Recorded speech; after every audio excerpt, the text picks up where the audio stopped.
Yeah, so we're just looking forward to sharing beers with our friends and enjoying Phoenix. You know, as a race car driver, I've represented a lot of companies over the last 30 years driving a car. And so I understand how important marketing is and how important it is to embrace what you're doing. And like, I didn't just put my name on a beer. I've helped start this brand from the beginning. We did what I would have called beer drinking, but I got a little bit more refined, and I did a lot of beer tasting to make sure that we understood exactly what all was out there in the craft market and where we wanted to land. I was hands-on the design of the cans. The two-time brand obviously is near and dear to my heart, to represent the 2 Daytona 500s that we won. And so it's just a great opportunity to get more people to understand who we are and what kind of beer we're selling.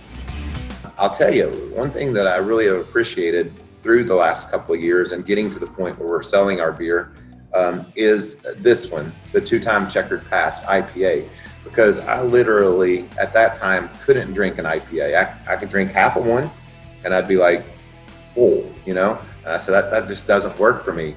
And now through the research and tasting beer, I've tasted some IPAs I like, and it led us to this IPA, our coconut IPA. And the coconut is just a tinge. You really couldn't tell what it is, I don't think necessarily. You can just tell there's something there that cuts into the bitterness a bit. You know, they're light, easy drinking beers. It's just not a fancy beer. It's just a beer that we think is a better beer. Well, at first, my answer would have been the Vámonos Mexican lager, because they're so drinkable, you know, and like you said, you know, you can enjoy 4 or 5 of them on the golf course and not even know it. But now I'm starting to feel sort of sophisticated because I'm liking this coconut IPA. I definitely I probably wouldn't drink 4 or 5 of them on the golf course, but man, if I have a choice, it's the first one I have on the course, or the first one I have in the evening. Just get that nice full body taste of a good IPA in me, and then it's basically a toss-up between the blonde and the Vámonos, because they're both just really tasty to me.